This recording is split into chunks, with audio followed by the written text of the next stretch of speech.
ஸ்ராவேல் மஞ்சு விரட்டை பொறுத்த வரைக்கும் இதுதான் காளையா வைப்போம்.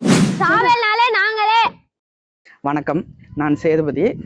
மஞ்சு விரட்டு வந்து எங்க வீடு வழிவகையா நடத்திட்டு வர்றது, அதாவது ஐயா கருத்தானோட நினைவாக நடத்திக்கிட்டு வரோம். நம்ம இது தனிப்பட்ட குடும்பம் நடத்துறது அடுத்த கட்டம்.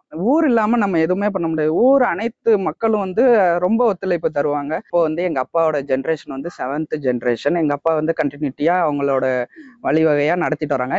நான் எங்க காலத்திலயும் 8th ஜென்ரேஷன் அப்படியே நடத்திக்கிட்டு தான் போவோம். இதை நிப்பாட்டவும் மாட்டோம், அழிய விடவும் மாட்டோம்.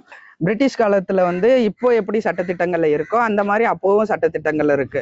இவனுக்கு வந்து நம்ம மஞ்சு விரட்டை வந்து நடத்த விடக்கூடாது அப்படிங்கிற ஒரு கொள்கையில அவங்க வந்து பிரிட்டிஷ் ஆட்சி வந்து நீங்க வந்து கொம்பு இல்லாத மஞ்சு விரட்டை நடத்துங்க அப்படிங்கிற மாதிரி இது சொன்னாங்க.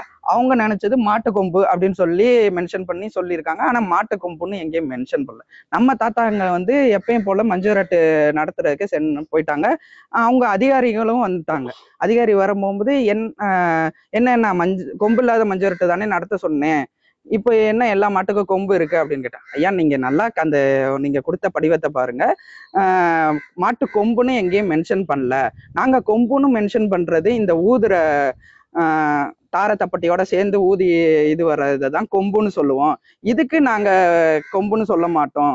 அதனால நாங்க கொம்பு இல்லாம தான் மஞ்சு விரட்டு நடத்துறோம் அப்படிங்கிட்டு சொன்னனால உங்களோட அறிவு கூர்மையை பாராட்டி நான் உங்களுக்கு அனுமதி தரேன் அப்படின்னு சொல்லி அதுக்கப்புறம் மஞ்சு விரட்டை வந்து நடத்த ஆரம்பிச்சேன்.